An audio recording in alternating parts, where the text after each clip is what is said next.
Alors, le budget 2026, c'est un peu le grand écart. D'un côté, on a une dette publique qui atteint des sommets et qui impose de sérieuses économies, et de l'autre, l'urgence climatique qui, elle, réclame des investissements massifs et tout de suite.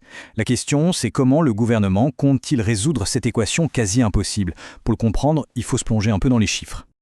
Le point de départ, c'est ce chiffre. Moins 124,4 milliards d'euros. C'est le déficit que l'État doit absolument maîtriser en 2026. Et c'est un peu l'argument numéro 1, celui qui justifie, pour le gouvernement, chaque coupe budgétaire annoncée. Sauf qu'en face de ce chiffre, il y en a un autre, tout aussi vertigineux. 58 milliards d'euros. C'est la somme qu'il manque chaque année pour vraiment financer la transition écologique et tenir nos propres engagements. Le conflit entre ces deux nombres est au cœur de tout le débat. Alors, voyons comment le budget tente de naviguer entre ces deux écueils.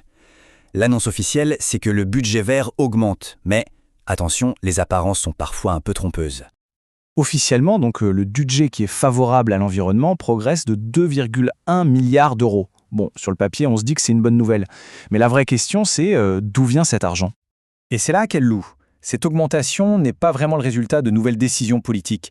Elle est décrite comme mécanique, c'est-à-dire qu'elle est liée aux ajustements automatiques des aides aux énergies renouvelables.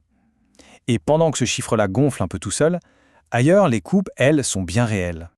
Il suffit de regarder ce tableau pour comprendre la réalité derrière l'annonce. Le fonds vert, celui qui aide les communes à isoler leurs écoles ou à construire des pistes cyclables, s'effondre de 66% en 2 ans. Et MaPrimeRénov', l'aide principale pour que les ménages puissent rénover leur logement, perd 40%. Au total, sur ces deux dispositifs essentiels, c'est plus de la moitié du budget qui disparaît. Et bien sûr, ces chiffres ne sont pas juste des lignes dans un tableau. Ils sont des conséquences très, très concrètes sur la vie quotidienne. C'est ce qu'on va voir maintenant, l'impact direct sur le portefeuille. C'est ce que les analyses appellent l'effet ciseau. D'un côté de la lame, les coûts du quotidien qui augmentent, comme la taxe sur l'électricité qui repart à la hausse.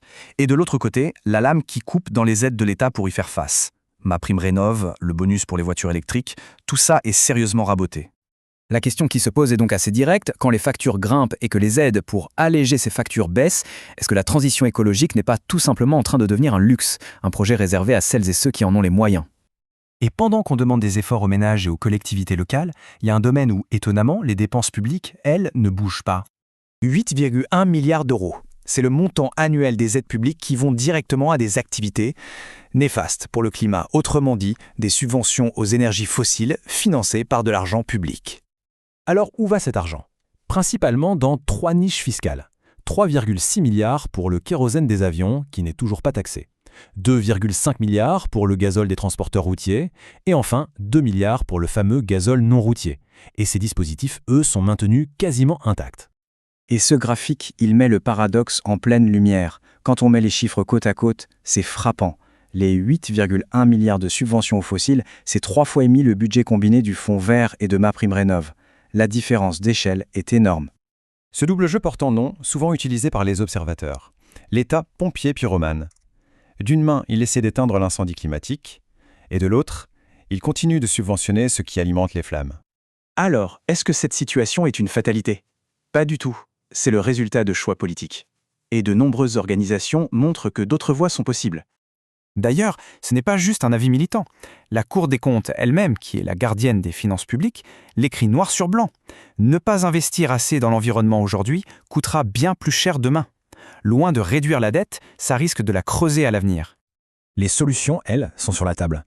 Les organisations climatiques en proposent plusieurs. Mettre fin aux niches fiscales polluantes pour trouver l'argent, le réallouer vers ce qui est utile, comme la rénovation et les aides aux communes. Et puis utiliser d'autres outils, comme une fiscalité sur les patrimoines les plus carbonés ou conditionner les aides aux entreprises. L'argent existe, la question est de savoir où on choisit le mettre.